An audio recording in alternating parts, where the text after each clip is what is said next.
Right, sorry, Andrew, I'll behave myself now. Yeah, just to ignore him, Andrew. We'll deal with him later. It's too soon. It's too soon. His brother's 47 tomorrow. Do I look that old? No. He's going to be 50 this year. 2 words, Specsaver. Right. So, ladies and gentlemen, we're plugged into the Hello, Melissa. Hello. Celia, how do I access private message? I'll let Robert deal with that because I'll tell you the wrong things, Celia. Okay, so Celia, I think so. I have sent you a private message, so hopefully you've seen that now in the private chat. Okay, right. Good afternoon, good morning, welcome wherever you are in the world. Thank you so much for joining us today. Celia says no. Okay, thanks, Chief. Right, we are live, so welcome. Thank you very much for joining us. If you have any questions today, we have the inimitable Dr. Andrew Yeoman who's with us. No rugby comments, it's too soon. So we are looking only for sensible questions today.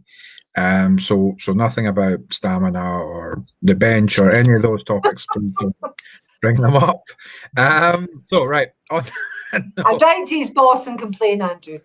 So absolutely. Okay, so this is a serious note. So we are here on Serious Business. We are grateful that you're joining us today, and we would invite you to start with any questions that you have, either for Dr. Andrew Yeoman to join, or for Collette. So good afternoon, both. Thank you so much for joining us.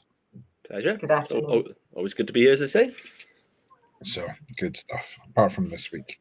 Right, okay. So we've got a couple of questions coming in. So are you happy for me to start with those before we get the opportunity? Yeah, can I just come back from that and say hello everybody again and welcome Andrew, which is wonderful. He's here from Cardiff and he's going to answer all your questions. I know there's people in today who have not quite been diagnosed with PBC, but please ask your question. And if you feel, because it's all new to you, that you want to know something else, there's no problem, just come back and type it in and Rob will deal with that for you. So don't worry that you don't only get one question. Okay. Okay, perfect. Thank you. So I'm just double checking that we're live and we've got messages coming in on Facebook as well, which is fantastic. Okay, Andrew, I'm going to start. So we have many different types of questions that come in, and often we have is this related to PBC category? Okay. So I'm going to ask you one about this first. So we've got somebody who's actually in hospital with neutropenic sepsis. She's had low neutrophils for 2 months. So the question is this anything to do with her PBC? Should she be mentioning her PBC? Are there any connections? What should she do? So it may or may not be related to your PBC, and that very much depends on the stage of your PBC. So okay. we know that if people have cirrhosis as a consequence of PBC, then that can lead to an enlarged spleen and can lead to reduced red blood cell, white blood cell, and platelet counts, and that can include neutrophils. Although the neutrophils don't tend to go so low as to cause neutropenic sepsis, so it's an unusual cause of neutropenic sepsis. To have PBC and underlying cirrhosis, but I suppose it is a possibility.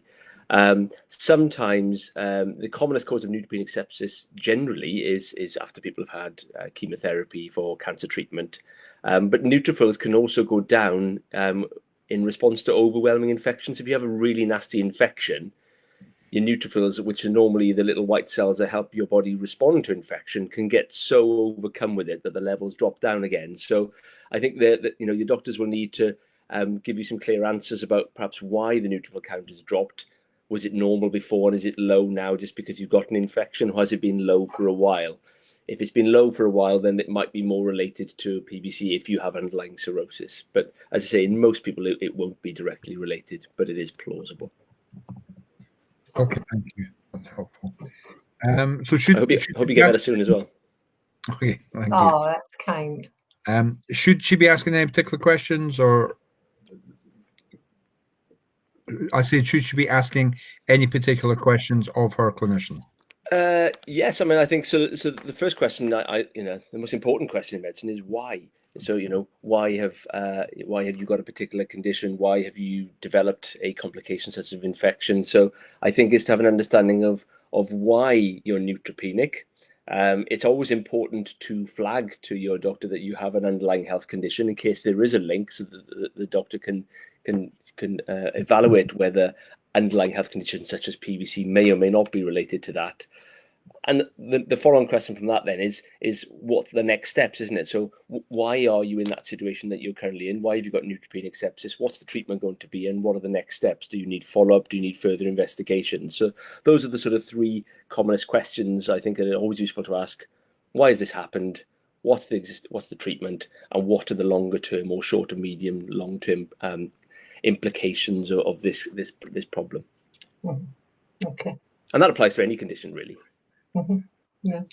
Okay, perfect. That's helpful. Thank you. So next question then, in terms of the related to PBC section, low sodium, is that anything linked to PBC at all? Low sodium levels?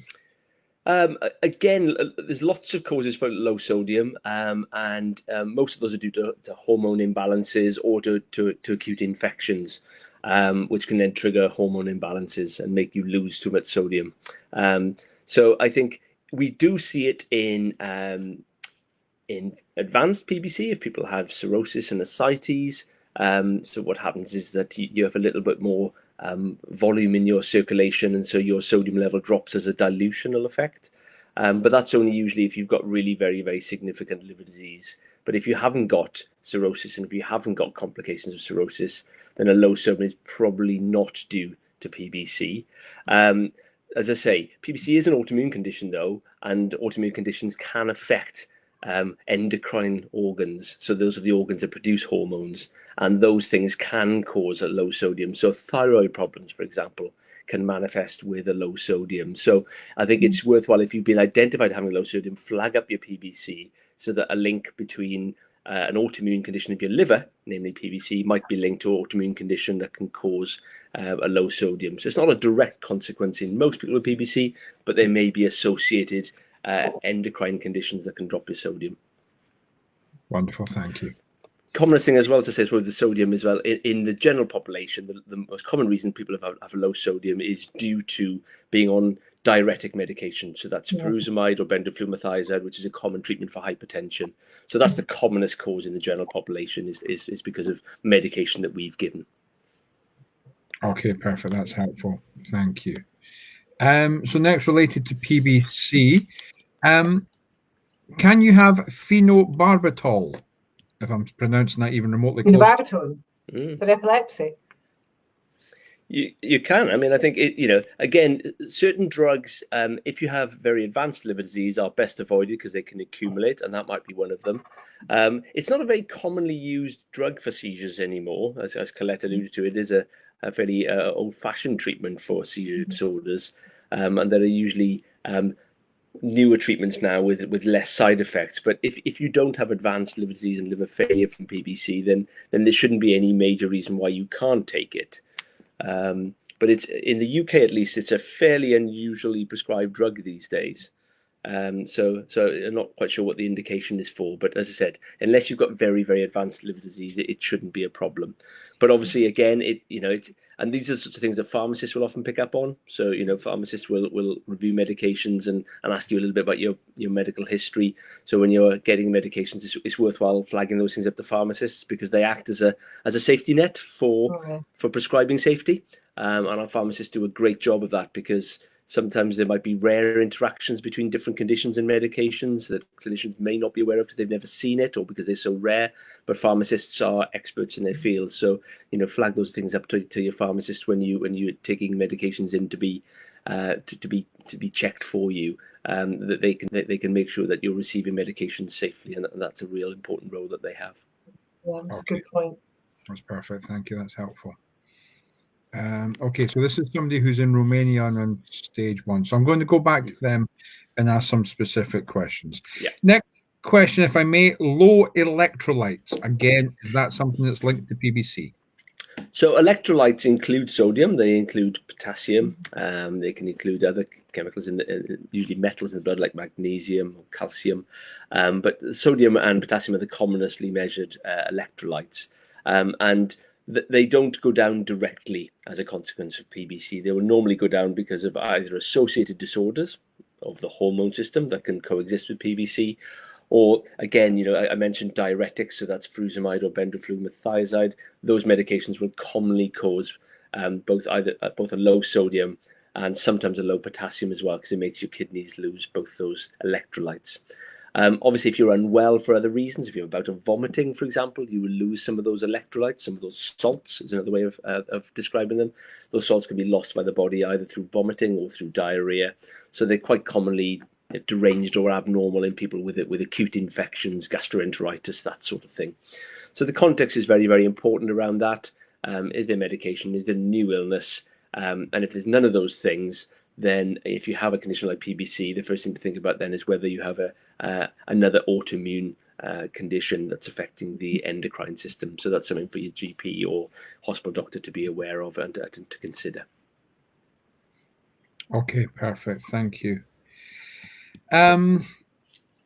Next question related to links to PBC. So we have somebody who has a mucus discharge from their anus. Yep. Had a colonoscopy to investigate this, but nothing was found. Can this ever be PBC related, and should they be asking alternative questions?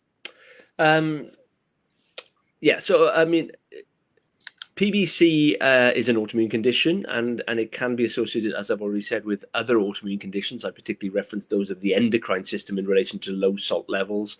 But it can be associated with conditions called colitis, ulcerative colitis, which can cause a mucus discharge from the rectum.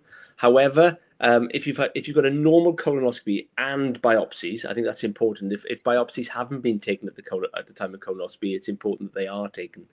But if a colonoscopy is normal, then we do know that mucus discharge per rectum can be a sign of even a healthy bowel, but can often be prevalent when people have a tendency towards constipation, for example.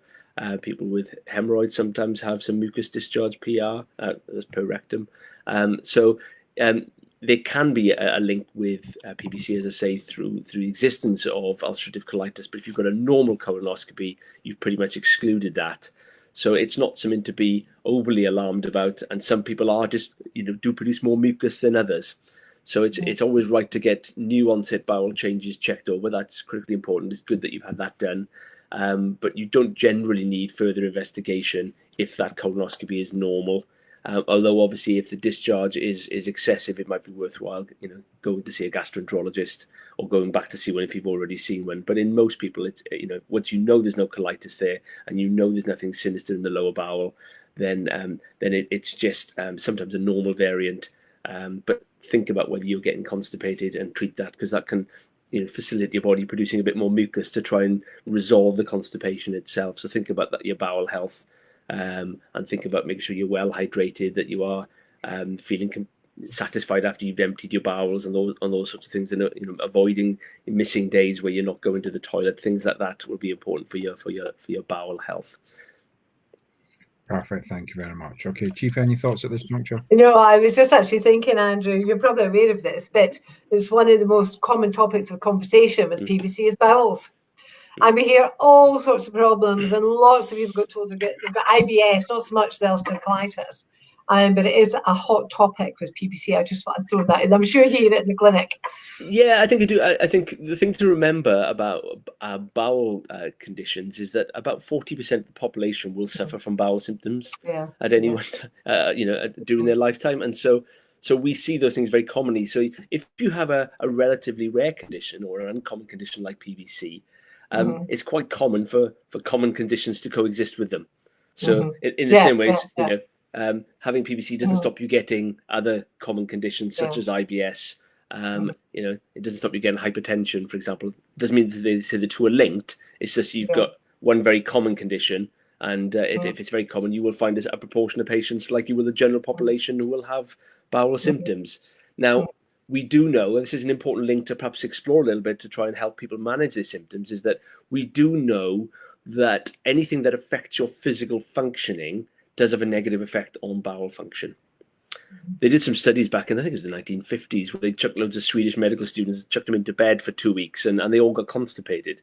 So inactivity is a real negative influence on bowel function. But similarly, if you have coexistent fibromyalgia or ME or any other sort of, if you have Sjogren's syndrome and joint pain, and you're having to take medication, or pain inhibits bowel function, reduction in mobility or energy levels reduces bowel function. So if you have a slight tendency anyway, then sometimes those aspects which can be related directly to your PBC can have very negative impacts on your bowel function. So coming back to your movement is medicine thing, Collette, I think it's another push around, where possible, thinking about that and trying as best you can, accepting that it's difficult, to try and keep yourself as active as possible, because the less active you become, then the worse that will affect your bowels.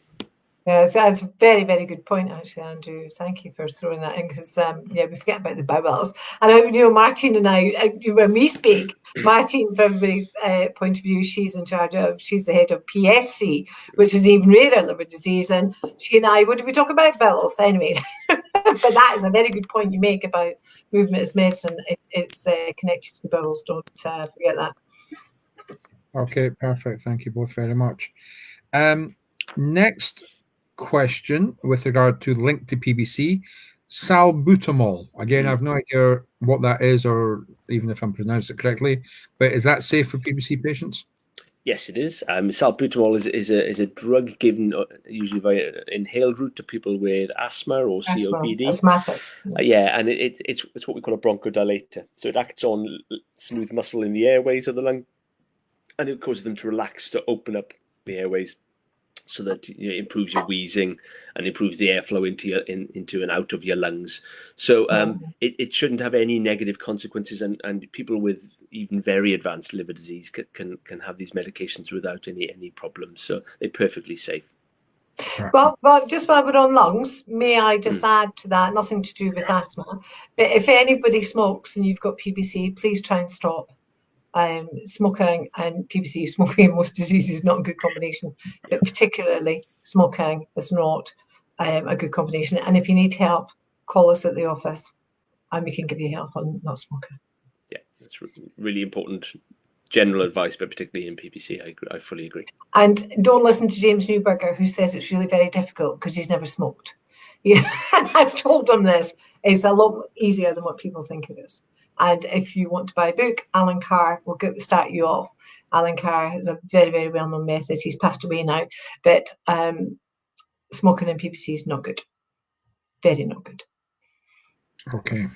Thank you both for those important messages. And again, that is something that we do reiterate often. So thank you for that. Coming back to safe for good in PBC. Yeah. When I eat high foods, I end up with high-fat foods, sorry. So when I eat high-fat foods, I end up with diarrhea. Is this PBC related? No, not directly. So PBC,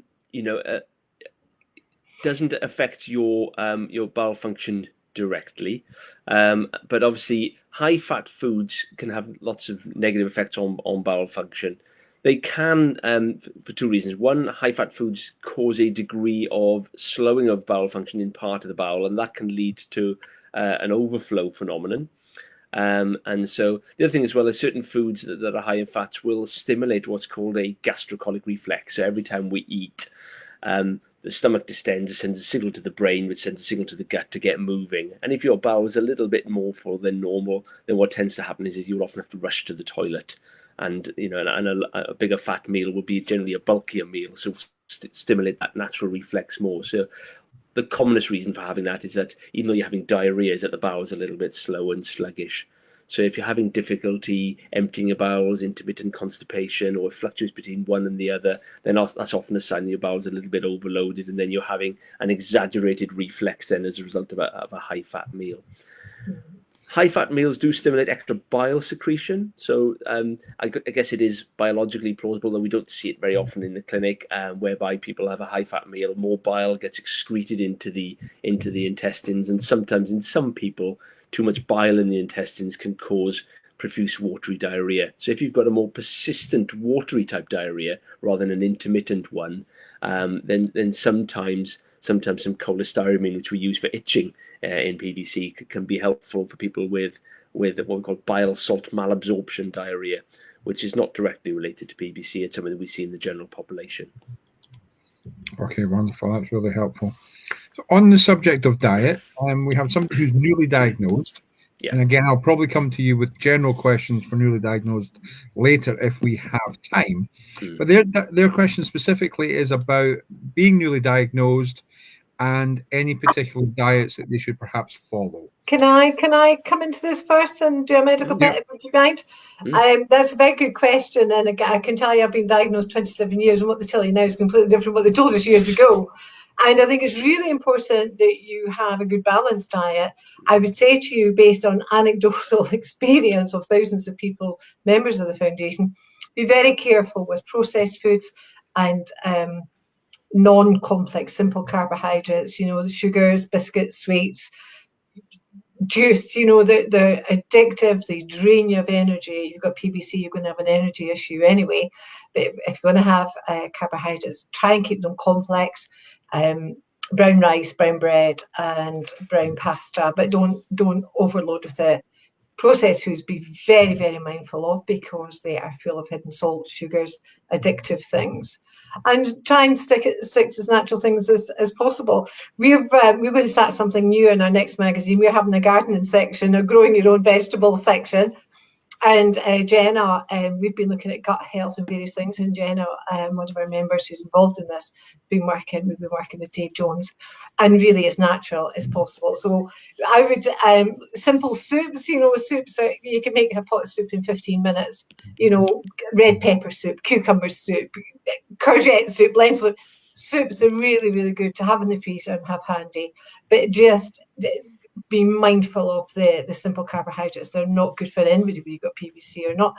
And a bit of what you fancy is fine. James Newberg always said, if you want a biscuit, have a biscuit.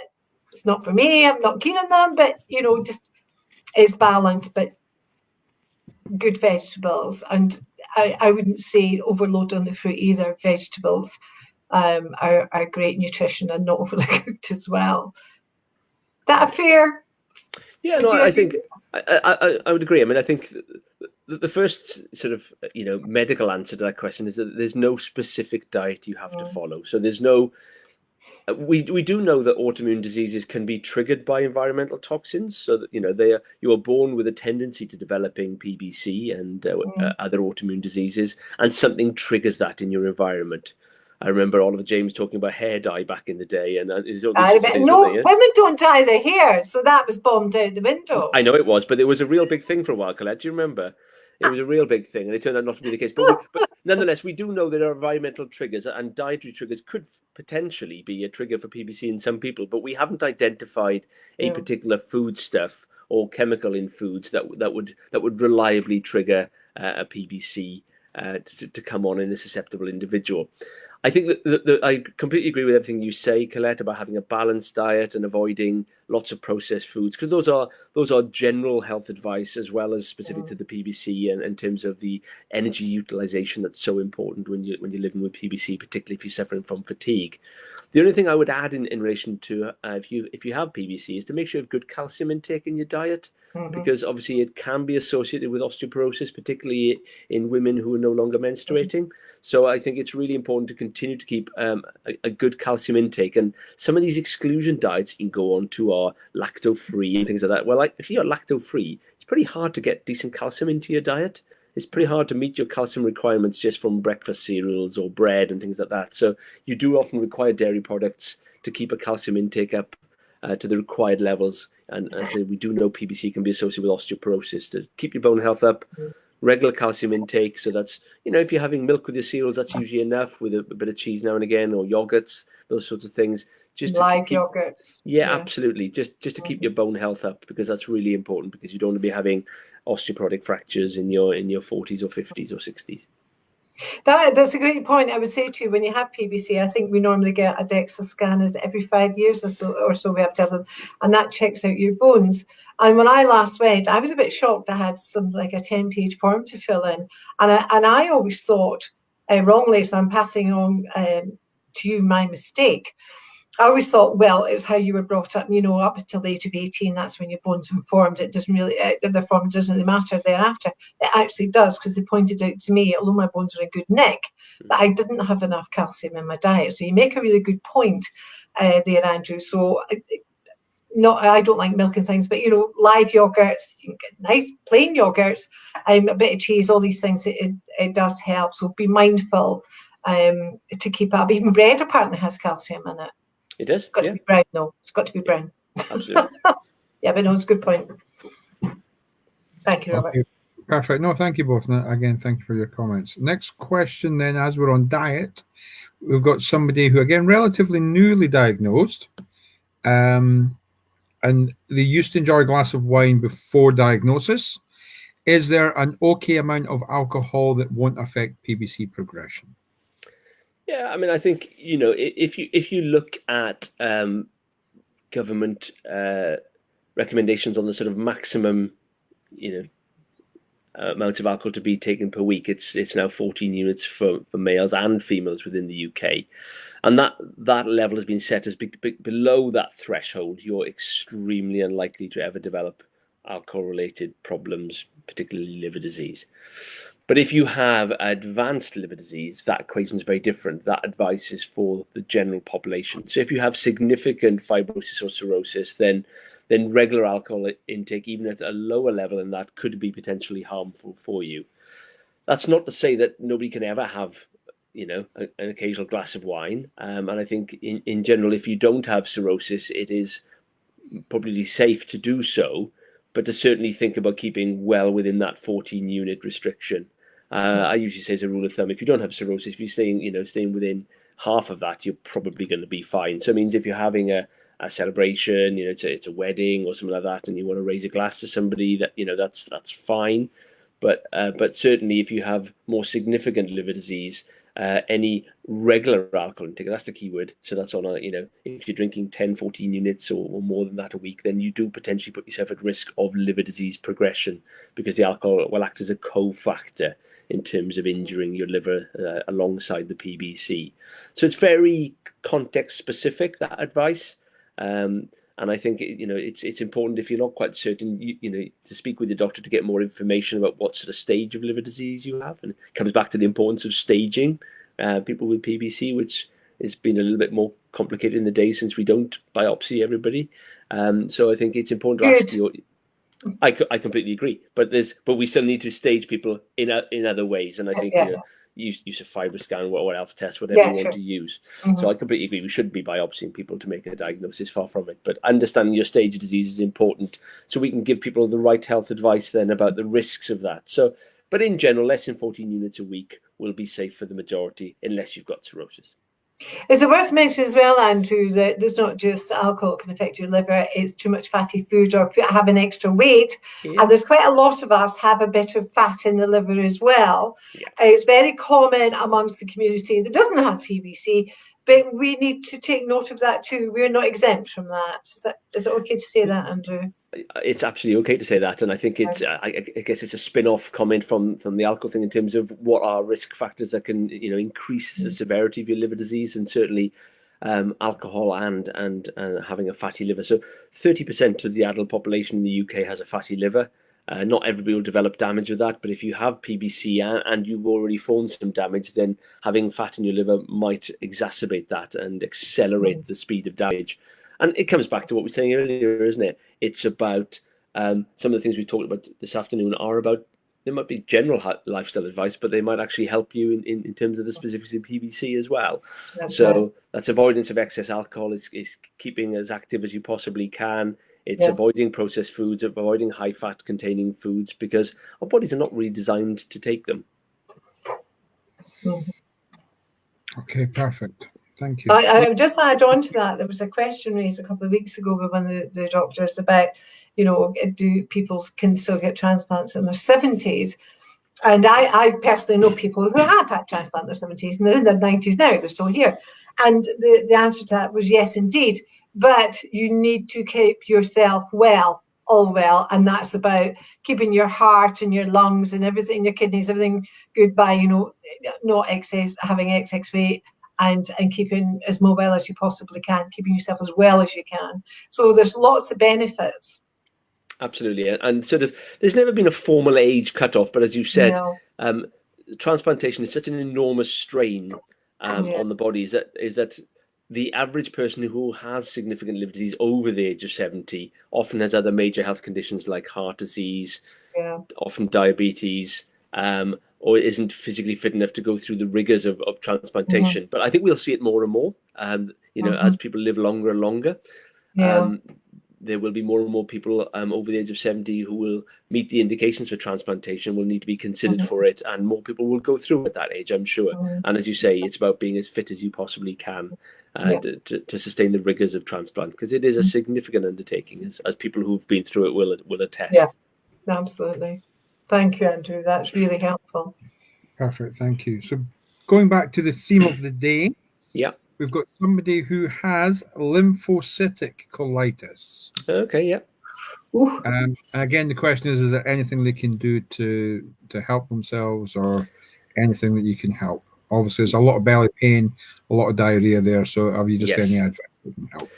So lymphocytic colitis is interesting because it's not considered as a classical autoimmune disease like ulcerative colitis, and it's often or sometimes triggered by medication. So there's medication like omeprazole. There's ACE inhibitor therapies given, so lisinopril and allopril, those sorts of medications given for high blood pressure or people who've had heart disease, can be triggers of this lymphocytic colitis. It's almost a reaction, a body's reaction to the medication, if you like. And sometimes just withdrawing those medications can make it go away.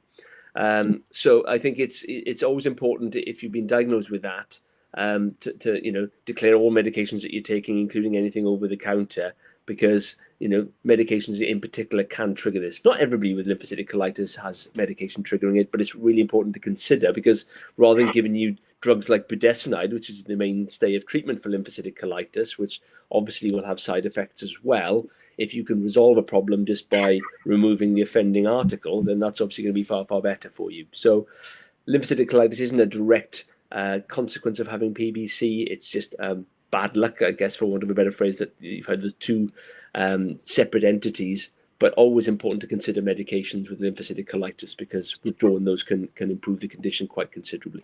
How is that diagnosed, Andrew? So it's like, remember I said earlier about the when you do a colonoscopy, it's really important not just to look at the bowel, it's important to look at it under the microscope, and that's because you're looking for the biopsies are crucial. So the bowel will look normal to the naked eye, but you will find lots of lymphocytes, which are white cells, infiltrating, sort of pouring into the lining of the bowel, probably as a reaction to the medication. They're going into that part of the body where the drug has been sitting, and then the body's reacting to it with these white cells, and the inflammation they set up then causes the diarrhea. Right. Okay, that's helpful. Thank you. Perfect. Okay. Right, we've got two more easy ones before we go into the kind of more complex round of questions. The next nice easy one is topical gel. I'm going to have a stab at metronidazole. Metronidazole. Yeah, there we go. So on top of Ocaliva and Urso, any thoughts on terms of taking that as a treatment? Yeah, I mean, most topical medications have a much lower side effect profile than oral medication, because the amount you're administering is a much smaller dose. So you can get side effects of metronidazole from topical application. The commonest ones would be nausea. I mean, if anybody's ever taken metronidazole, if they've been traveling to Asia or whatever, and you're trying to avoid sort of the gut rot you get in some certain parts of the world from contaminated water supplies, it's not a very pleasant medication to take. Give you a metallic taste in your mouth. It often makes you feel nauseous and just feel a bit bloated. So those symptoms can come on with topical treatment, but there's nothing specific to your PBC or those other medications that should stop you from taking it. So they should be just as effective, and they shouldn't increase your risk of developing side effects. And as I say, the side effect or the likelihood of side effects is far less when you're using topical treatments, because you're using a smaller dose to a local area rather than a large dose absorbed into the body to get back into the skin or whatever organ you're trying to target. So perfectly safe to take all those other medications. We give metronidazole quite frequently to people with very advanced liver disease. If you do happen to have more progressive liver disease, we don't have major concerns with that orally or intravenously. So it's not usually a major problem. Long-term use is often recommended to be avoided. It can cause, if you're taking it by mouth, it can cause neuropathy, so tingling and numbness of the fingers and toes. But I don't think I've ever seen that with topical treatment. So long-term use of any medication is probably best avoided. But if you've got concerns over that, then obviously have a chat with the person who prescribed it for you. But topical treatment for rosacea is usually fine, and it's usually okay long-term too. Okay. On a personal note, can I just thank you for saying metronidazole many times so that I've got a fighting chance of getting it right next time. So thank you for that. Right. Okay. Next question. I think it's the last one of the easy ones. Somebody's on rifaximin for their HE, which is hepatic encephalopathy. They're struggling to take the tablets. Is it available in capsule form? Not at the moment.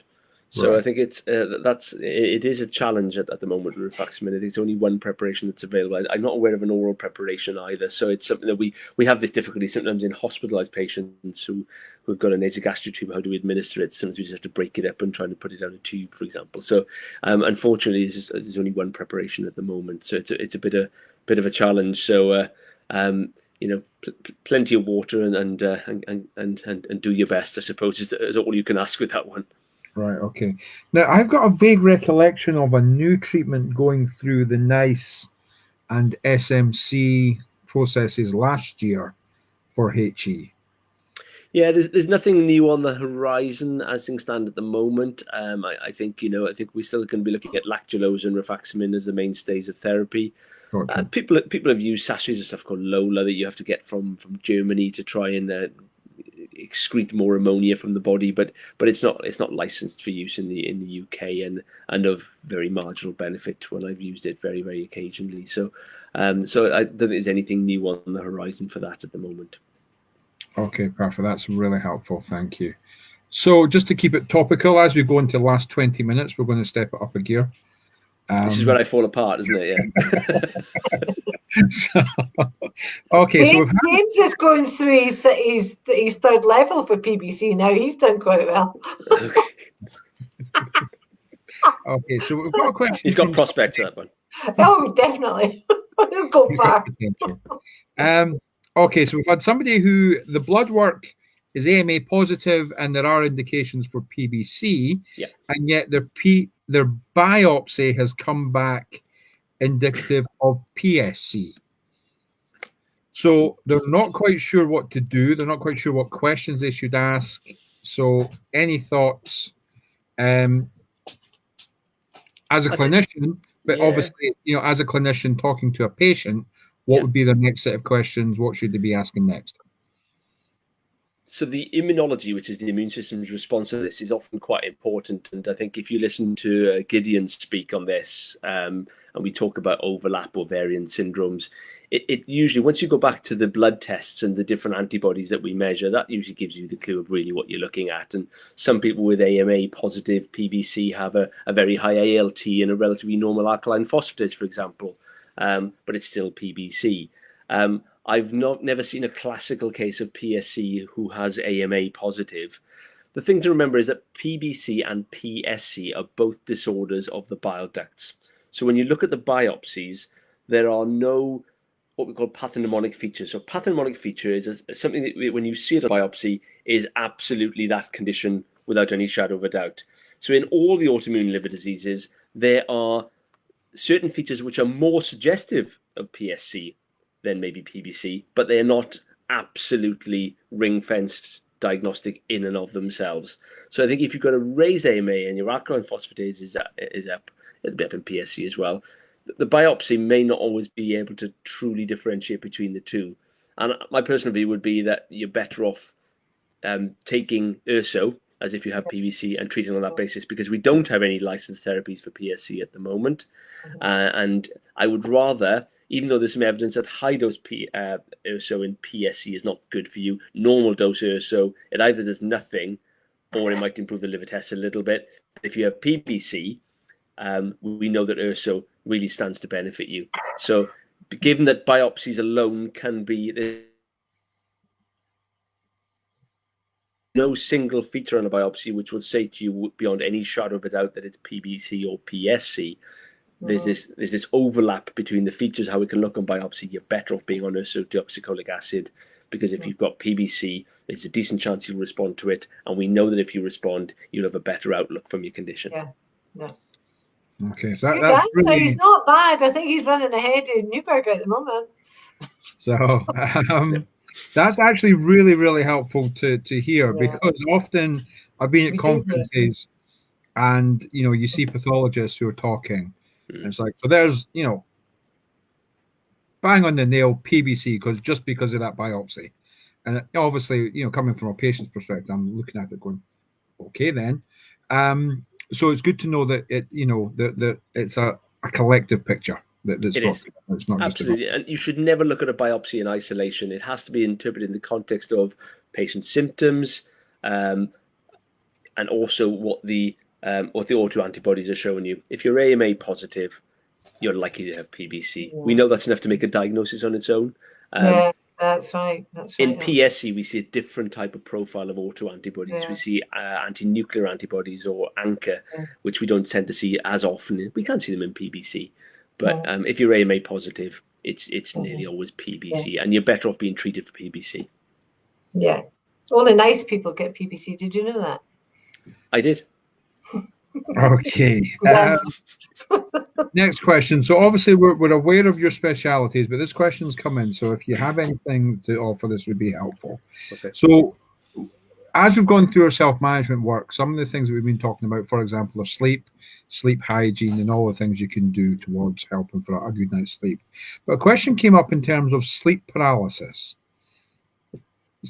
So where you get the feeling of you're waking up. The question is, are they actually awake during it?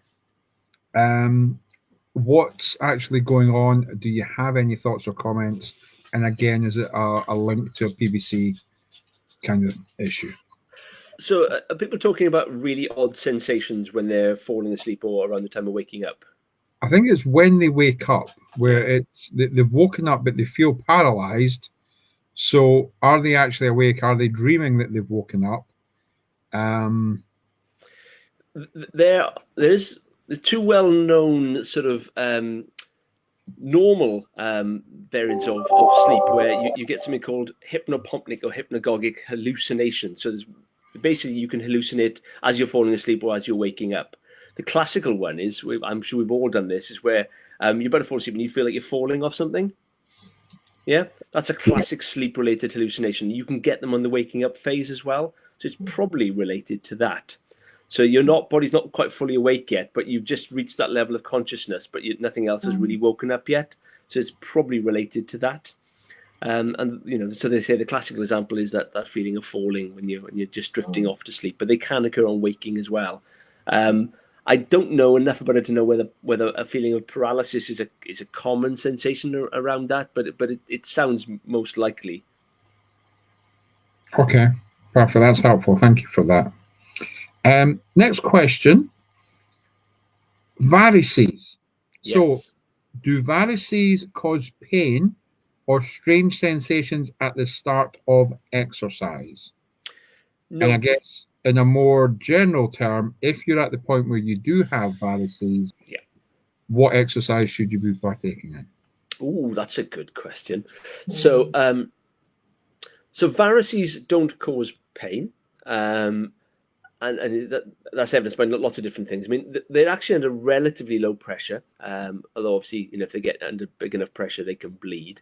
So they don't cause sort of compressive effects and therefore pain. So we don't tend to associate pain with varices per se.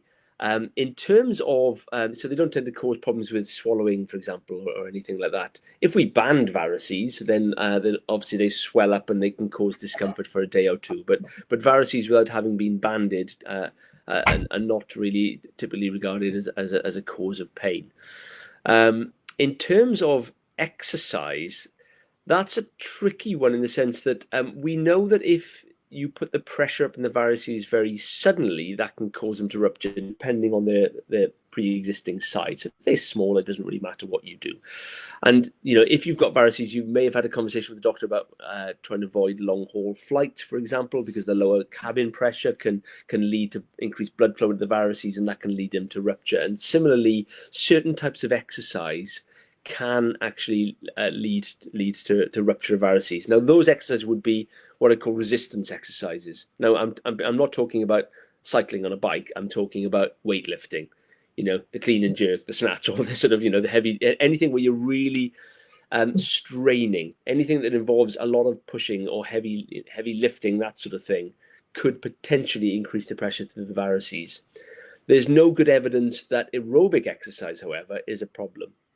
We have had the odd young person who's had varices, who's very physically active and wanted to do, long distance races and stuff like that, and we allowed them to do that without any major concerns. So aerobic exercise is generally considered to be a good thing, and that shouldn't increase your risk of varices bleeding.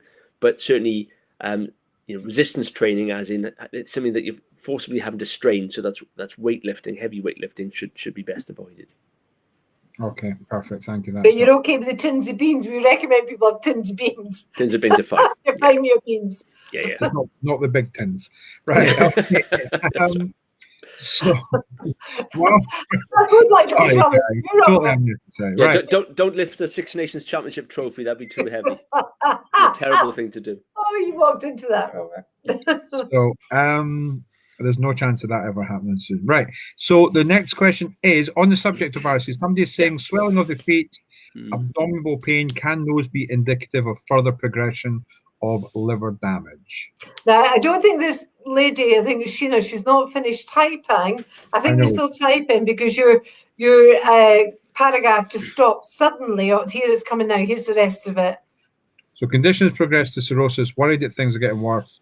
Have managed to get an appointment with specialist and other nurses next week. So again, when you're looking at. So I think you've done absolutely the right thing, Sheena. I think, making that contact with the team, and I'm glad to hear that they're seeing you next week, because that's really important to get that checked over.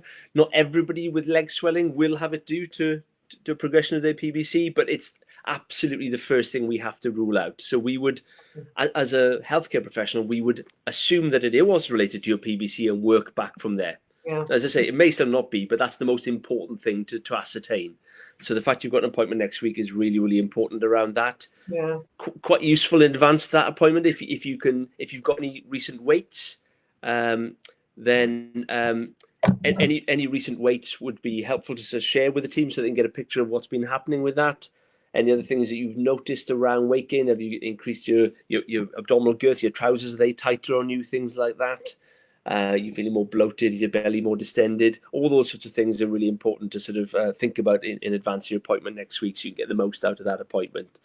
Mm-hmm. So I think it's really, really important that you flag that up to your team and that they've seen you very quickly, because we should assume it's related until we prove otherwise.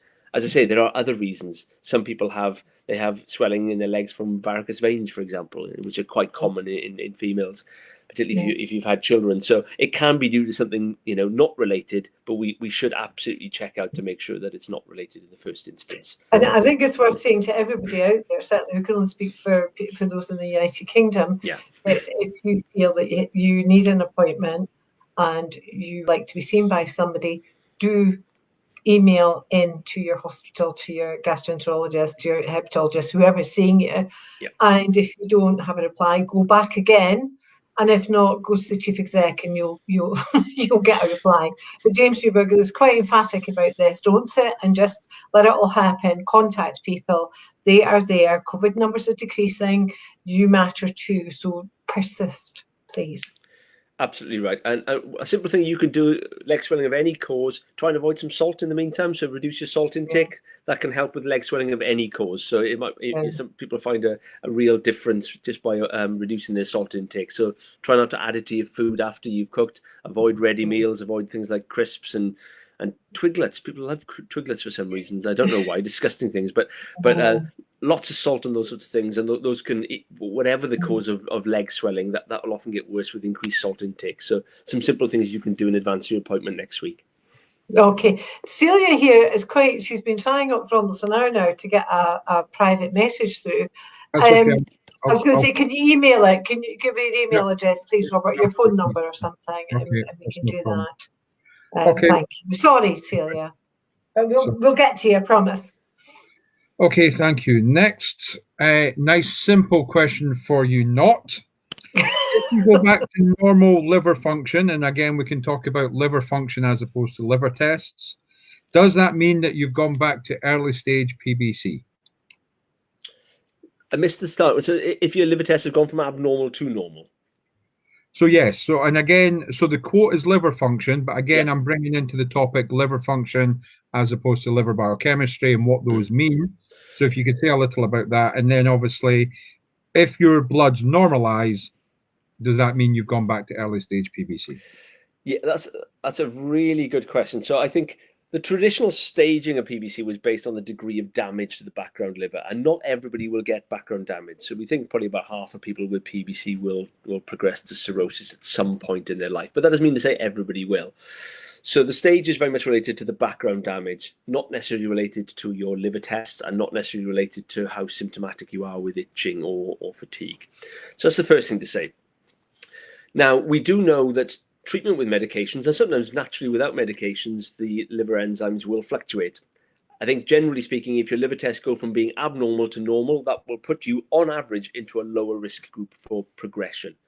So if you're one of the 50% of people who will develop damage to their liver, then actually if your liver tests have gone from abnormal to normal, you will be less likely to progress dramatically. Whether it will reverse existing damage is a bit more variable.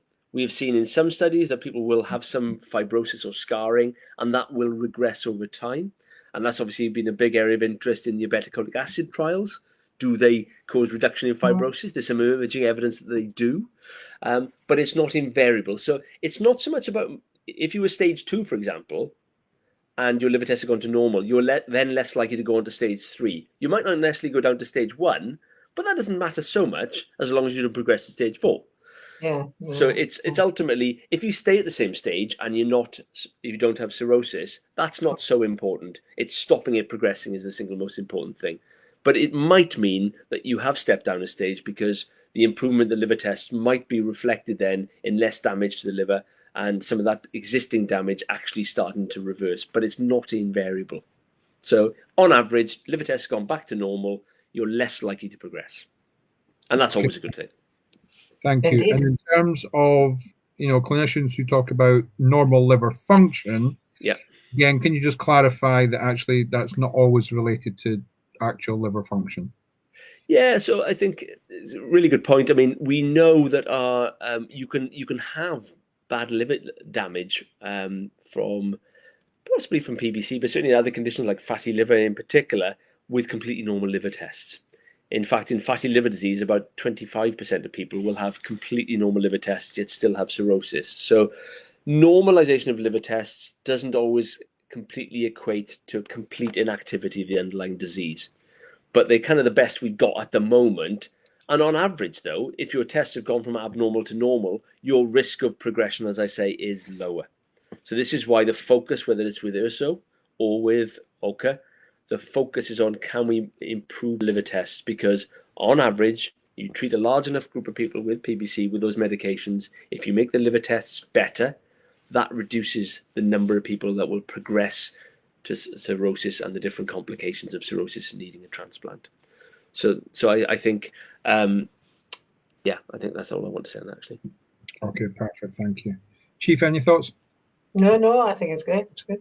Okay, perfect. So I'm going to introduce this question just by letting you all know, because some of you may or may not know this, but Andrew Yeoman has been enormously helpful and a hugely important partner in the work that we've done with the app in terms of taking the patient experience and using that to improve the patient experience. And one of the things that have come up is what happens when people are non-responders to URSO, and if they are given the right opportunities in terms of second-line therapies or clinical trials. So with that, Andrew, we have somebody who's a non-responder. Their doctor is pushing them into a clinical trial, And I guess they're a little concerned, are the clinical trials good? Are they helpful? I guess, will there be any risks to them? And I guess, can we maybe say a little about the fact that this is an opportunity to get involved in a clinical trial and not necessarily be forced into doing that? So do you want to talk a little about that, please? Yeah, it's a challenging area because it's about the sort of ethics of autonomy, really, isn't it? And I think so. The principles are is that if we're going to move forward in a rare disease like PBC, is that we're only going to move forward through clinical trials, but that's not for everybody. So, the principle is we should be looking for opportunities where people have not responded to standard treatments.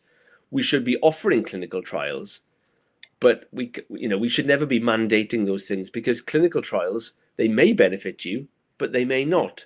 That's why they're a trial. If we knew whether they were effective or not, we wouldn't need to do a trial. And so I know that sounds quite facile, but it's such an important point. It bears repeating, in the sense that some people are harmed when they go into clinical trials. That's rare, and obviously the organisers of the trial will have done everything they possibly can, to try and reduce that risk. But sometimes people do get side effects from a trial. I'm not saying badly harmed, but you might get worsened symptoms. And I think the classical one in the PBC stuff was that itching got a lot worse in the OCA trials, particularly on the very high 25 milligram doses. So I think some people do suffer mild to moderate harm. Thankfully, severe harm from being in trials is very, very rare because of all the vigilance around it. And by the time you get to a large scale trial, there's been a lot of good quality safety, but we don't know things are completely safe until we've gone through trials. So there's always that element to which going on to a clinical trial is a guess. So the clinical community and the scientists have done as much background work as they can to make sure this is safe, first of all, and that it's not likely to cause you serious harm, but you may still get side effects on it, and crucially, you may not benefit from a trial drug. So, but at the same time, if you have a condition that is progressing and you've not responded to existing treatments, a trial drug might be the best chance of you avoiding a transplant or from progressing your liver disease. So it's a fine balance to be struck. And I'm always been very supportive of clinical trials, but people have to go into them with their eyes wide open and knowing that there's a small risk that they might suffer harm from it, and there's definitely a chance that they don't get any benefit from it whatsoever. But at the same time, there might be a benefit from it, and that benefit might be quite considerable for that person. So that's why we can't sort of I don't think it's right for us to push people or coerce people onto trials, but offer people trials. And it's all then about your individual risk benefit analysis. Then is what matters most to you at that point. If you've got very early stage PBC, do you need to go into a clinical trial? It's very different compared to if you're developing progressive scar tissue, because the risk benefit equation shifts a little bit. So I know other people might have a different view on this, but I think we have to be open and honest with people. Trials are invariably a good thing. It's the only way we progress in medicine. We wouldn't have, we wouldn't have URSA, we wouldn't have OCA if we didn't do clinical trials. So they are absolutely fundamental to our improvements in care. But I want to sort of get a message that don't feel coerced into it, because you shouldn't be coerced into a clinical trial. Okay. Can I just say to you, making me laugh there, because pre-URSO, I know it didn't happen to me, but people a bit older than me, when I was first diagnosed, keeping me right, and they were involved in a trial in Birmingham, and it was before Gideon, it was James Newberger. I think Ollie James in Newcastle was doing it as well, and I can't remember the other name of the hepatologist. And the patient stayed in hospital, I think it was for 4 or 5 days, and there was some kind of spongy thing they had to swallow on string, and it was kept in the stomach, and it was brought back up after 4 or 5 days. It was hoisted back up, and this was to try and measure bile, whatever, I don't know. Now, they don't do these things anymore. Trials are quite different. So in comparison, they're not so bad, I think, some of these. No, and honestly, the regulation around trials is really, really stringent. So we do the best we possibly can, but sometimes inadvertent side effects or reactions to drugs can come out, and that's why they have to be done as trials. So, but and just being aware that you might not benefit from it, but at the same time, if there are no other treatment options, that might be your best chance of preventing the progression of your liver disease. So they remain very important. They will be the only way we'll progress on, but it has to be an individual decision. But Yeah. before you go into a clinical trial, the other final point is that before you go into a clinical trial, you have to have exhausted standards of care. You shouldn't be going to clinical trials after failing one medication. If you know, because we now have more than one medication that is licensed for therapy in PBC. Yeah. That's helpful. Thank you so much. So, Chief, I'll come to you, but I'll go to Andrew first with this one. We've been asked about fatigue management. Is there anything that you can talk about or recommend? I'll defer to the Chief on some of this because I know she speaks so well on this, and something that's particularly passion of yours, Collette, isn't it? And I think just focusing on the medical side, we don't have any medical treatments for fatigue, unfortunately. There were a number of different treatments trialed. The most recent one was rituximab, which is a treatment for lymphoma, amongst other things, and we thought that might be helpful for some people with fatigue from PBC, but the trial was negative. And there were other treatments that were used in Europe, but then were discontinued because of serious side effects. So at the moment, there are no specific medical therapies for fatigue, although there's obviously remains a lot of interest in targeting the mechanisms that drive fatigue in PBC. So we talk, generally speaking, in the same way that when you have fatigue related to PBC or to fibromyalgia or these other sort of related conditions or coexisting conditions, graded exercise programs remain the medically recommended mainstay. And I know that often sounds very, very unsatisfactory, but it's the best we've got because everything else that's been used is either not effective or has significant side effects, and some of them are serious. So it does come back to where possible, graded increases in physical exercises are the only way to try and manage fatigue, but accepting that that's still very difficult for very many people.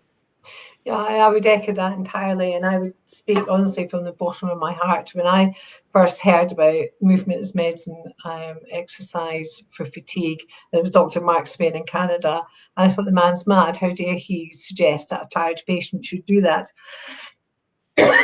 Excuse me. And the tiredness, lethargy, heavy-limbed, sleepiness, it's all of the above. And I don't think there's actually a name that can describe how we feel. And we feel different things. My hair, although it's a mess, I need a hairdresser, my hair's kept long because I struggle to keep my arms up, drying my hair. I need to wash it every day if it's short. So keeping it long, I'll need to, so it's these kind of things. But I promise you, I absolutely promise you, I mean, with all my heart, I don't know anybody who hasn't benefited from movement as medicine. And if you're somebody who's been very not practicing those things, and you've taken maybe the wrong advice, and you've been resting, you've not overcharged yourself, you will find it difficult. And I've had people start off walking from one lamppost to the next. And I do mean that, walking up a flight of stairs and coming back down. But I promise you, you will buy into more energy. You will feel better emotionally, psychologically. You will feel more in charge of your body. And that's sometimes a difficult thing when you've got an illness like PBC, that it's not within your control. It's going to run away with itself, and there's not much you can do. And there is. You can buy into more energy. And I started off, and I used to rest every afternoon, and I did. And I was, I got bigger, I got larger, and I was very, very unfit. I couldn't walk up a flight of stairs. And now, I mean, I'm going out, I'm taking a day off tomorrow, and I'll hopefully get a 10-mile cycle if Nicola Sturgeon doesn't catch me out with the 5 miles. But I will do 10 miles on my bike. But I couldn't do in the beginning, and I built up to it. And yes, I get tired. I can buy into more energy. Yes, it's a struggle when I start off because we've got more lactic acid. Stop what you're doing and have a stretch. But keep going and have faith that it will help you physically, emotionally, and psychologically. And the feeling of being in charge, you can't beat it. You can't beat it. And if anybody wants to chat to me about it or chat to Robert, I'm more than happy. We've done some demonstrations, a bit of Thelma and Louise, a friend of mine who's a keep expert. We've done some things. I know we've got members in wheelchairs. We can do all sorts of things. Do exercise, sitting, lying, whatever. Start off basic and do as much as you want, but keep on the move for your general health as well as your fatigue. And I am so passionate about it. And I've seen so many people benefit in many ways. It's not just your energy, it's many ways. Indeed. No, thank you very much. The one Can I just thing come back onto that, actually? Andrew. I just one final thing I want to say on that is that when I'm talking to people about exercise, whether it's in relation to weight loss or improving physical fitness, is that the commonest mistake people make is, I think, they go straight to the government recommendations. You have to be doing 30 minutes of high intensity activity. You think there's no way I can ever do that. No. Start off small. And I think sometimes people who do more low intensity activity but more consistently burn more calories than people who do 3 bursts of high intensity a week. Because some people just do that and they think, oh, I don't need to do anything else. Whereas actually, sometimes just walking that little bit, parking a little bit further away from the shops and walking that extra few hundred yards, doing that sequentially, taking the dog out for the extra walk or going that little bit further. Just very small increments can make a big difference when you accumulate them over days, weeks, and months. Absolutely. And can I also say to you, I've got 1 or 2 friends who have COPD, they have chest problems, and nurses, they've got special lung nurses who they have singing groups. And singing, and I mean, I've been having singing lessons a long time now, but singing gives you so much energy. Just singing. Now, you don't have to do a me and go and learn to sing. You could put, I love 60s music, put the music on and sing around the house. You know, getting your lungs moving. And if nobody hears you, it's fine. But singing, actually, you know, I used to go to my singing lessons at half an hour and it was a long drive. And I was so tired. You know, when I came out of there in the car, singing at the top of my voice, where did I get that energy from? Taking lungfuls of oxygen. So, no, it's absolutely key. And one of the things that the chief points to is the emotional and psychological aspects to this. And it's a cycle. Yeah. Because fatigue has an emotional and psychological aspect to how you're feeling at that moment in time.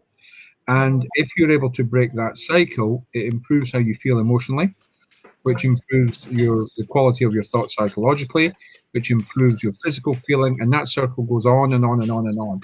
Again, I just wanted to highlight that, and again, remind people that the app is there, and it's full of tools to help you try and take control of those. Can I say something? I'm always very conscious that I'm saying what happened to me, but what happened to me caused me to create the foundation 25 years ago. Now, I'm going to be 65 soon, and I was diagnosed when I was 37, just before I was 38, and I was an extremely ill woman by that time, very, very ill, given drugs I shouldn't have had, etc., etc. But I've been tired since I was 17 years old. Now, I'm told that's not unusual, that people with PBC, they've been tired a long time. I have lived a tired life, and I know what to do to help that tiredness. And Robert will remember this from when I was young. I can do more now than what I could as a young woman by listening to the wrong advice than by going home to rest and eating bananas, which makes you very tired anyway. Robert will tell you I can do far more now as an elderly. Am I an elderly lady? Am I clinically an elderly lady? Oh gosh, is that the time? So to say, honestly, age is no barrier. Indeed. No, that's helpful. So thank you both very much. So I'm aware that we've overrun, but we've had no soft yellows, so I think we can keep going. My next question. Trying to get involved with them. I don't know. I'll speak to them. I'll written warning. Okay, so we've got somebody who has their gastro recently retired. So they must be about your age, Andrew. Their question is, they don't have a gastro, but what should they be looking for in a new gastro or head? Somebody young. I think, you know, it's first of all, you want somebody who understands the condition that you're going to see them for, isn't it? That's what you want, and somebody that you can have a dialogue with, because it's about, you know, that's the best way of making sure that your concerns are heard. And that you get, you know, the right treatment and the right support that you require. So I think it's often hard when you've had a doctor for very many years, because you build up a rapport with people, and that can be very negative to lose that, or, you know, very anxiety inducing to lose that. What I would say is that I think, and Robert would probably, and Collette would probably testify this, I think on average the newer generation are far more patient focused than the old generation. it's not a criticism of more senior colleagues, but I think the world has changed, and I think, even when I came into medicine, that the idea of doing these sorts of events alongside organizations, it just didn't happen, did it? And it's just things have changed very, very slowly, and I think that pace of change is accelerating. So I think new appointments, generally speaking, are much more, because they've always existed in that world whereby partnership working is so important. Whereas it wasn't even discussed when I went to medical school as being, there was never sort of discussion about developing partnerships, and communication skills wasn't even taught to me. It was one of those things. It wasn't. You just learned the medicine, and the rest came from there. The world is changing, so hopefully, the newer appointments tend to be more open-minded than perhaps. That's not to say that older consultants are not like that. So many are. I mean, you look at James, as a prime example, But I think so. What you want is somebody you can have a conversation with, that you can ask questions. You don't feel inhibited from asking the questions that are about what's mattering to you, because it's only through addressing those things in your appointments will you get the answers that you need. Yeah. I would say two things. Long gone are the days when you sat there and the doctor told you what was happening and off you popped. And George Mells, for example, in Cambridge, he's young like you, Andrew, and he's very keen that you work together and you feel free to speak to your doctor, he or she doctor, and work together and decide what the best options are for you. And the other thing I would say, and this is quite important, in this country, Andrew, that not everybody can be seen by a hospital doctor. We are doing an audit, there's a PBC audit, but please remember this, everybody, and you've got any difficulty, come to us and we can help you do it. If you're not being seen by a hospital or a liver doctor and you feel that there's questions not being answered, you can come to us direct. But here's the thing. Your doctor can go to any of the liver units. They can go to Andrew, David Jones, James Zurberger. They can go to these clinics and ask questions. They can say, I've got a patient, XYZ, can you help? And they will get that help and they'll get that support. So it's not a case of, I'm sitting here in Pinterfields Hospital, General Hospital, and we don't have that kind of information. No, in this world, in the communication that we have, and the liver units welcome all doctors and their questions, and if they need advice, they welcome it. So don't ever feel stuck. Yeah, there are networks building all the time, and in Wales, if a colleague who doesn't see that much PBC has a query, we have an informal group where they just send an email and say, what would we do in this situation, and we provide informal. So there's always access to advice these days. And as you know, in fact, you were involved in it. A lady had phoned me, an elderly lady down south, and she couldn't get a doctor, and it was the beginning of COVID, and it was actually a medical emergency. I'm not a doctor, but I knew enough.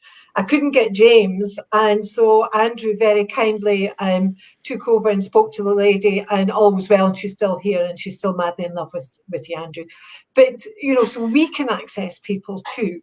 I mean, that was important because that did save that lady's life, as you well know, Andrew. And so you've got us too to help you. Yeah, 100% agree. Absolutely. And for those of you, firstly, if it's your first experience with Andrew today, first off, you don't know what you've been missing. But secondly, to take you back to PBC Day, funnily enough, Andrew was presenting on the patient-clinician partnership. So again, yes, that's right. These aren't just words. It's not just a kind of shallow answer to a live situation. This is a really incorporated part of how Andrew sees medicine. Is that a fair comment, Andrew? We've lost him.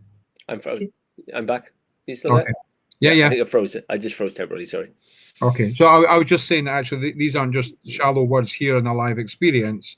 That actually this is a fundamental part of how you perceive medicine, and that you presented on that at PBC Day. Yeah. No, I very much believe and that can be seen that's on our YouTube channel, by the way. And if you ever want to, and please do look at it. And David Jones, I think it was last week that he said, he's delighted that you're doing these things. And David Jones is one of the advisors to Chris Whitty, and he's been talking to Chris Whitty and saying, we need all the charities, rare disease charities, to do these kinds of things.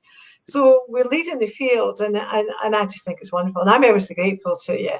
And nobody turns us down. They just say, like, give us a diary. It's just fantastic. Really, really good. And from my part as well, is it's really invaluable because you can collect a lot of experiences and feed that back to us, which is we can accrue almost years worth of experience from speaking to you guys in a couple of minutes, because you accrue all those different experiences from all over the world, and we learn things from you guys as well. And I think it becomes that self-fulfilling thing, and I think this is why I think the pace of change is accelerating, Robert, isn't it? Is because we're working together with one another, whether it's looking at the data from the app. And I think also it's stuff about the extra stuff. So people go to see their doctor and they're told one thing, but then they come to you as a trusted information resource and hear the same thing. Then they have faith, hopefully, in what we're saying then. And it's just reinforcing these important messages. So we're sort of all saying the same thing, same hymn sheet. We're all working together, and that's how we make it better. But here's just think on, use your imagination. So when we started in 1996, there was no internet. Think about that. No internet. I was 21. Oh, bless you, wee cotton socks. Right. So I'm aware of everyone's time, so I'll try and get through the last couple of questions. So we have somebody else again who ALP was 249. It's now going up to 306. They've been told they're a non-responder to URSO, but they're struggling to get an appointment with their consultant. So again, general advice: what can they do? What should they do? And then the other question is: their blood sugar is 3 times what it should be. Is there any connection in terms of that and their liver results?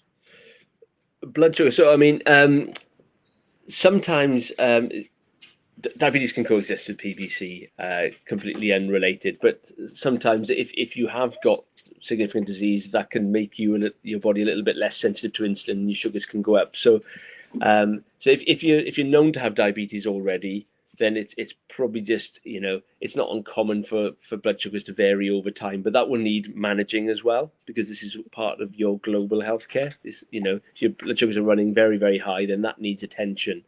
So I think your GP may well be able to manage that sort of things, but can also advocate for you to be seen more urgently within the service. And I think sometimes depending on how mature your local liver service is, they may be able to do a telephone appointment with you if they're struggling for face-to-face contacts. Actually, it's quite a straightforward thing in the sense that if they know about your liver disease anyway and they understand a bit about you, then it's just really thinking about the next steps in terms of what would your treatment be. And for most people, that would be to consider OCA, wouldn't it, if you're not responding to URSO. And if you're otherwise well with no additional symptoms, then that might be manageable via telephone consultation rather than needing a face-to-face one. So I would certainly advocate seeing your GP to get your blood sugars managed and see if they can sort of expedite things within the hospital. And the way to ask is you can always contact the secretary of the consultant to say, I'm a bit concerned, would I be eligible for this? Like, is it possible to have a telephone consultation instead? Just to try and speed up things to get the answers you need. Yeah, absolutely. And if you get no reply, give us a ring and we'll help you do it. Yeah. Okay, thank you. Last couple of questions you'll be pleased to know. So thanks, Andrew, for your patience. So we've got somebody who is in Germany. Send a greeting. So hello to Germany. Hello, Germany. In 2017, hepatologists put them on 1,000 milligrams twice daily. Okay. They've lost weight. Their weight is now 145 pounds. I don't work in pounds, so I would need to work out a calculator. I know pounds. Divided by 14. It's almost 70 kilos, isn't it? Okay, so the doctor doesn't want to change the dose because their labs have improved. They've had ultrasound labs and everything else is okay. So I guess that is the weight loss anything to do with the URSO? And now that they've lost weight, can they change their dose of URSO? I guess is the question. Yeah, you can down revise the dose. I mean, I guess we target it to we say up to 13 to 15 milligrams per kilogram is the optimal dose. Now we don't really know if higher doses are even more beneficial. We haven't done the studies. So there is the potential, I suppose, if you drop the dose down, could the ALP go back up again? It's possible. but on average, more often than not, it's not an unreasonable thing to dose reduce. You often find that, 1,000 milligrams twice a day is quite a high dose. And diarrhea is not an uncommon side effect at those sorts of doses. But that in itself shouldn't cause you to lose weight. So if you've got unexplained weight loss, that might need further investigation. I would certainly strongly recommend you get that checked over. It might be something you made dietary changes, but I think if it's unexplained weight loss, that should be investigated, because I would not blame ERSO for unexplained weight loss. Diarrhea, yes. Weight loss, no. Okay, perfect. Thank you. I just wondered, I can see Barbara Mitchell's comment there. Barbara, you've tried this, you're still waiting a response. Go back again today and give me a ring. Well, I'm not here tomorrow. Give Robert a ring tomorrow if you get nothing. Try again today. Give them 24 hours and give us a ring, okay? Okay, perfect. Thank you. Next question. We've got a PBC patient who has persistent enlarged lymph nodes in the upper abdomen. It's been twice seen on MRI. Doctors ordered a CT scan. Again, would this be linked to PBC? Yeah, it can be. I mean, certainly we do see lymph nodes, particularly around the liver and the stomach area. And nobody truly knows exactly the mechanism by why that happens, but it is well reported in people with PBC. The important thing, though, is that you just make sure it's not related to other things. So if you've had an investigation, so it's probably a CT scan, I suspect, and I gather from the question that that's been followed up as well.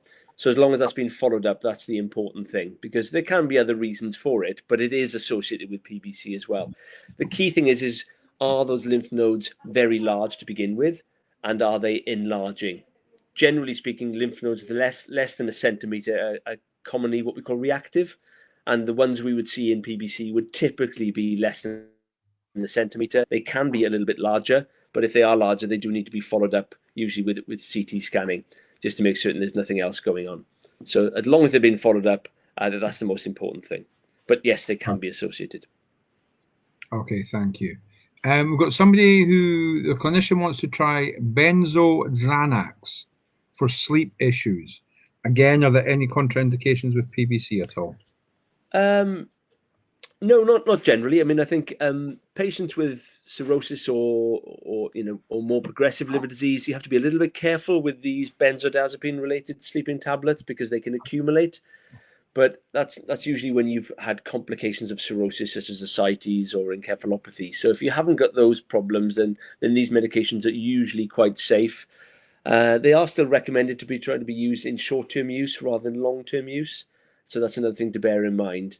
So if sleep is an issue, there might be other things around sleep hygiene that can be helpful. I mean, you alluded earlier, Collette, about a little bit around sleep, but certainly avoidance of caffeinated products after probably 7, 8 o'clock in the evening. Try to avoid any excessive fluids late in the evening, because that'll make you wake up to go to the toilet.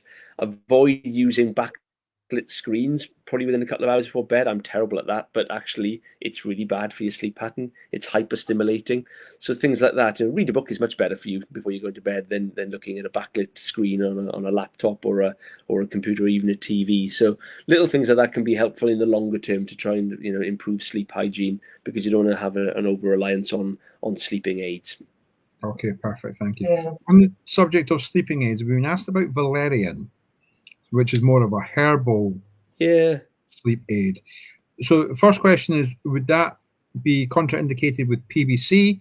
And the second part, would that be contraindicated with somebody in low blood pressure? Not with low blood pressure.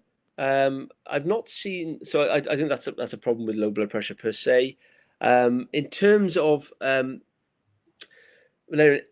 remedies can sometimes be associated with abnormal liver tests, and I think valerian is one of those where it has been reported from time to time. We don't know the exact incidence, but it's probably rare. So it's probably not likely to, but there are reports of some herbal remedies, and valerian is one of them, that can cause a liver injury. But I think the trouble is that it's often hard to unpick that, because people have taken valerian and other ones like black cohosh is a common one, which really does cause liver injury. So it's probably okay, but there is a small risk that it could cause a liver injury. probably not Yeah, severe. James Newberger feels that as not proper tests have never been carried out on these things, that Yeah. you know, if in doubt, don't take it. But your point about black cohosh is actually a brilliant point, because I know somebody, you know, recently in this area who needed a liver transplant. She didn't have PBC at all. She didn't have any liver injury, but she was taking this black cohosh thing. So just be careful. We get herbal stuff, you know. Yeah. Yeah, absolutely. Okay, thank you. Right, last two questions, and again, they're both quite big ones. So the first one is that one of the things that comes up, and again, it's very anecdotal, but it's dizzy spells or dizziness, particularly when tired. So I guess the first question Can we hold there? Can we hold? We've just written an article. David Jones has just done an article on dizziness, and it's coming out in the Beer Facts next week. Okay. They've been doing a bit of research on that. Do you still want to cover that, Andrew, or do you want to? Whatever Dave said. Whatever Dave said. Yes, they are picking up dizziness as part of the symptoms PBC latterly. So I can't remember what was in the article. I proofread it, one of the proofreads, but it'll be out in the next week or two. Okay. That's helpful. Thanks, Chief. Yeah. So, which brings us to the last question, Andrew. And again, thank you so much for committing. Yeah, no, it's been lovely. Being so generous with your time on this. So we're going to end with an absolute cracker of a question. So whilst we've been doing this, there's been a bit of a conversation on Facebook, and it's all to do with stage. Yeah. And PBC. So a number of things that have come up. So one, many people aren't being told their stage. Yeah. Two, is stage important? And three, how do they go about trying to build a partnership with a consultant who's not necessarily sharing that kind of information with you?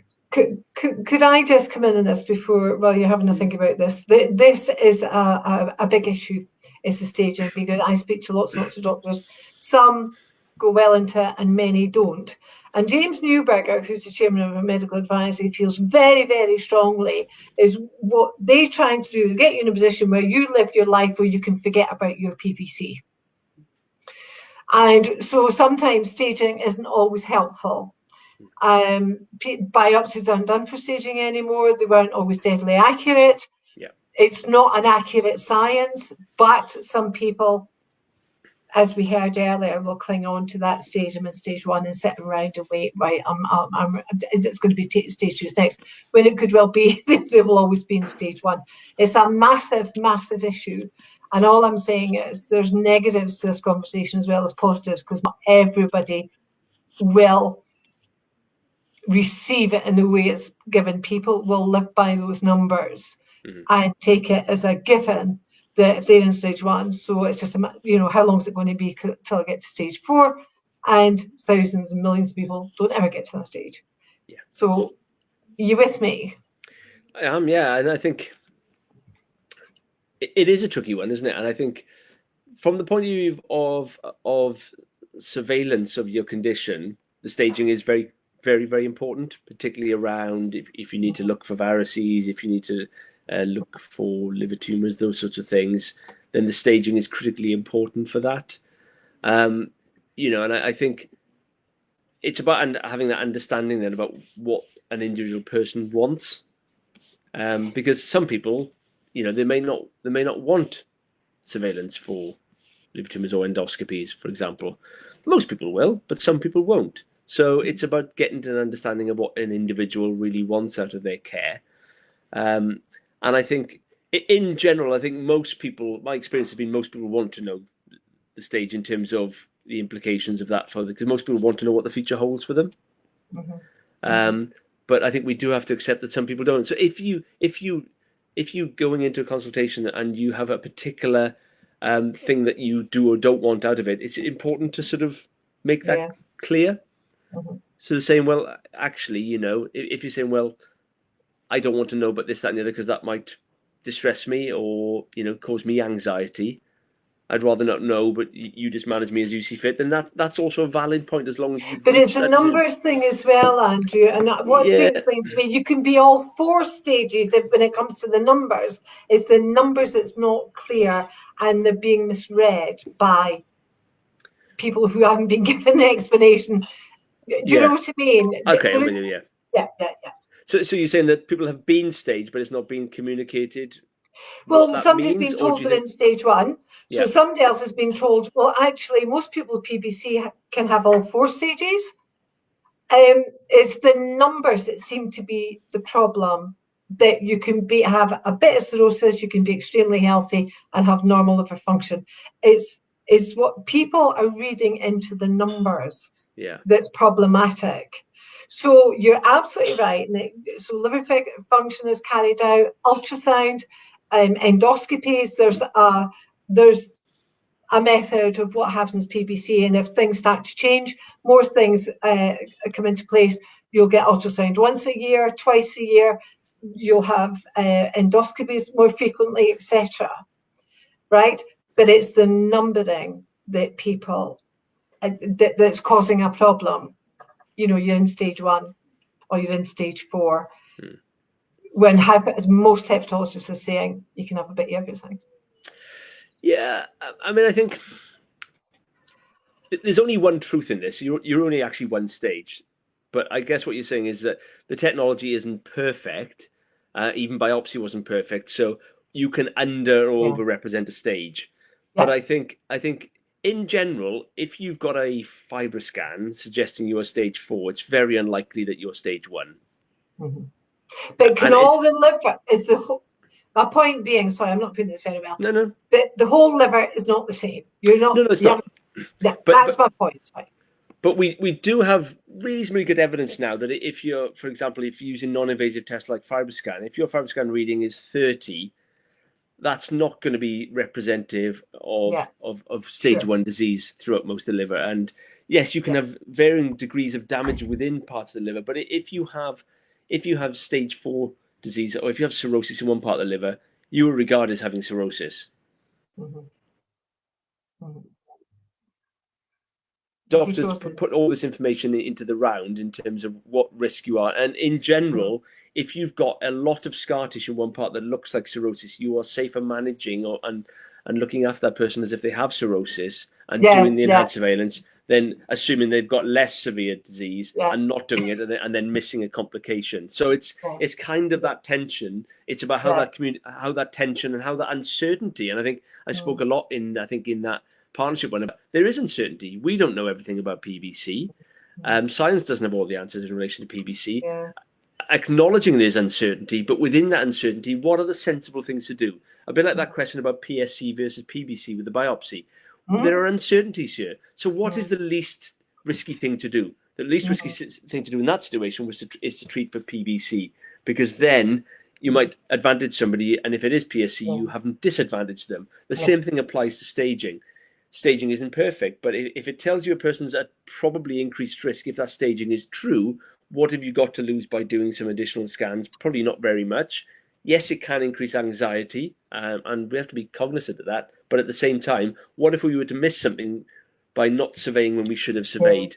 And so it's a fine balance, isn't it, Robert? So if I can throw the spanner in the work here, I've often heard that the actual stage itself is not as important as the trend.